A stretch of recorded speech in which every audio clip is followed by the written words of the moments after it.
क्या खत्म होने वाला है यूक्रेन युद्ध? पुतिन ने शांति समझौते के संकेत दे दिए हैं। नमस्कार, बहुत स्वागत है आपका न्यूज़ 18 का डिजिटल प्लेटफॉर्म आप देख रहे हैं। मैं हूं रितु सिंह। रूस यूक्रेन युद्ध के 4 साल बाद शांति की उम्मीदें अब बढ़ रही हैं। राष्ट्रपति पुतिन ने युद्ध समाप्ति के संकेत दिए और कहा कि ये मामला अब अंत की ओर बढ़ रहा है। पुतिन ने पश्चिमी देशों पर यूक्रेन को हथियार बनाने का आरोप लगाया। करीब 4 साल से जारी रूस यूक्रेन जंग को लेकर अब शांति की उम्मीदें बढ़ती जा रही हैं।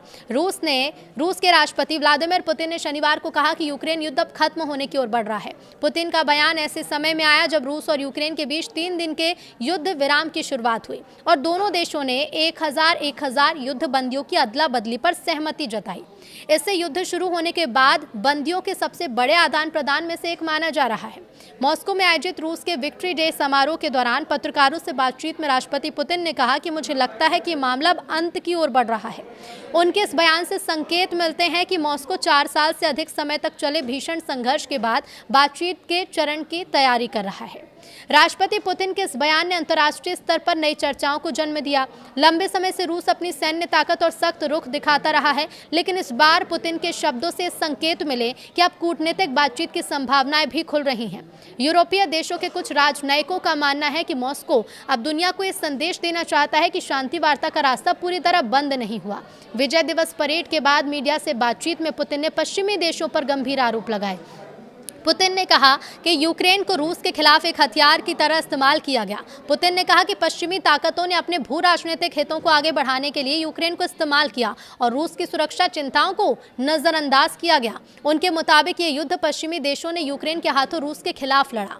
नाटो विस्तार और ईयू सदस्यता को वजह बताया गया है। रूसी राष्ट्रपति ने कहा है कि यूक्रेन की यूरोपीय संघ और नाटो में शामिल होने की कोशिशें इस टकराव की बड़ी वजह बनी। उन्होंने आरोप लगाया कि पश्चिमी देशों ने बार बार रूस को गुमराह किया और अपनी असली मंशा छिपाई। उन्होंने कहा कि रूस लंबे समय से नाटो के पूर्वी विस्तार को अपनी सुरक्षा के लिए खतरा मानता रहा है, लेकिन पश्चिमी देशों ने उसकी चिंताओं को गंभीरता से ही नहीं लिया। रूसी राष्ट्रपति ने आरोप लगाया कि पश्चिमी देशों की सैन्य और राजनीतिक सहायता ने यूक्रेन को युद्ध जारी रखने के लिए प्रेरित किया। उन्होंने कहा है कि कुछ देशों को उम्मीद थी कि रूस कुछ महीनों में कमजोर पड़ जाएगा और उसकी राज्य व्यवस्था टूट जाएगी, लेकिन ऐसा हुआ नहीं। पुतिन ने कहा कि उन्होंने सोचा था कि रूस को जल्दी कुचल दिया जाएगा, लेकिन वो असफल रहे। अब वो खुद इस संघर्ष में फंस चुके हैं। पारंपरिक सैन्य परेड में अलग ही नजारा दिखा। इस बार मॉस्को के रेड स्क्वायर में होने वाली पारंपरिक सैन्य परेड पहले के मुकाबले काफी अलग दिखाई दी। आमतौर पर जहां भारी टैंक और आधुनिक हथियारों का प्रदर्शन होता था, इस बार वहां बड़ी डिजिटल स्क्रीन पर मिसाइल, ड्रोन और लड़ाकू विमानों की तस्वीरें दिखाई दी। हालांकि यूक्रेन युद्ध में हिस्सा लेने वाले रूसी सैनिकों ने परेड में मार्च किया। इसके साथ ही रूस के सहयोगी माने जा रहे उत्तर कोरिया के सैनिक भी कार्यक्रम में शामिल हुए। पुतिन ने अपने 8 मिनट के भाषण में रूसी सैनिकों की तारीफ की और नाटो पर रूस के खिलाफ आक्रामक ताकत का समर्थन करने का आरोप भी लगाया।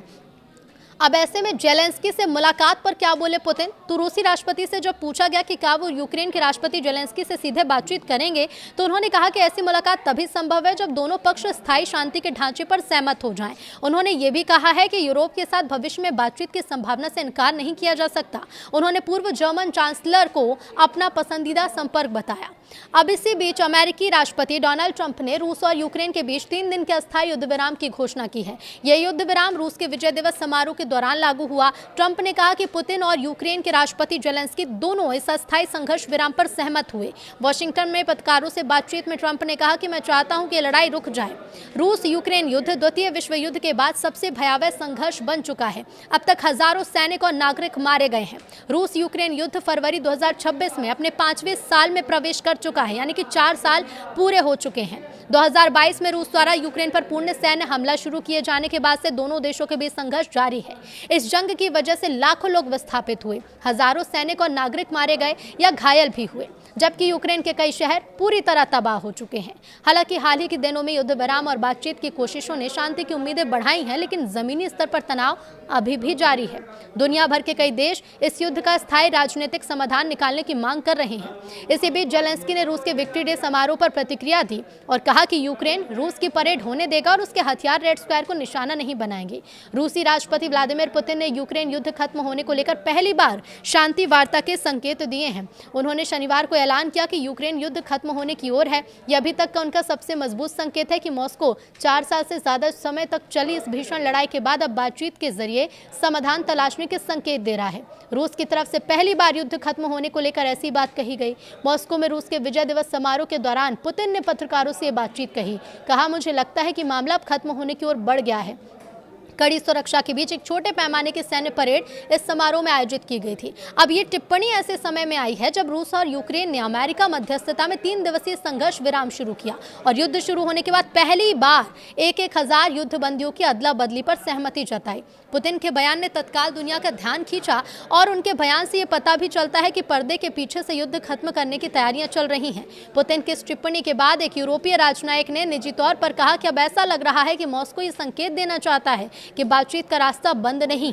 इस साल की विक्ट्री डे परेड बाकी साल के मुकाबले काफी अलग रही है। पहले रेड स्क्वायर पर होने वाली परेड रूस की शक्ति प्रदर्शन का प्रतीक मानी जाती थी, लेकिन इस बार ये परेड छोटी है। राजधानी मॉस्को की सड़कों से इस बार टैंक नहीं गुजरे। इसकी बजाय बड़ी बड़ी स्क्रीनों पर आधुनिक मिसाइल, ड्रोन और लड़ाकू विमान दिखाए गए, जबकि यूक्रेन में लड़ने वाले सैनिक क्रेमलिन की दीवारों के सामने मार्च कर रहे थे। परेड के दौरान पुतिन ने करीब 8 मिनट भाषण दिया, रूसी सैनिकों की तारीफ की, नाटो पर रूस के खिलाफ एक आक्रामक ताकत का समर्थन करने का आरोप लगाया। उत्तर कोरियाई सैनिक जिनके बारे में कहा जाता है कि उन्होंने कुर्स्क क्षेत्र में रूसी सेना के साथ मिलकर लड़ाई लड़ी थी, उन्होंने भी इस परेड में हिस्सा लिया। इसके अलावा पुतिन ने इस बात को लेकर भी संकेत दिए कि यूरोप के साथ भविष्य की कूटनीति किस तरह आगे बढ़ सकती है। जब उनसे पूछा गया कि क्या वो यूरोपीय नेताओं के साथ बातचीत को तैयार हैं, तो पुतिन ने जर्मनी के पूर्व चांसलर गेरहार्ड श्रोडर को अपने पसंदीदा संपर्क के तौर पर नामित किया। उन्होंने कहा कि मेरे लिए व्यक्तिगत तौर पर जर्मनी के संघीय गणराज्य के पूर्व चांसलर श्रोडर ज्यादा बेहतर विकल्प हैं। क्या जेलेंस्की से पुतिन मुलाकात कर सकते हैं? तो जब पुतिन से पूछा गया कि क्या वो यूक्रेन के राष्ट्रपति व्लादिमीर जेलेंस्की से आमने सामने की मुलाकात करेंगे, तो उन्होंने कहा है कि ऐसी मुलाकात तभी होगी जब दोनों पक्ष एक स्थायी शांति समझौते पर राजी हो जाएंगे।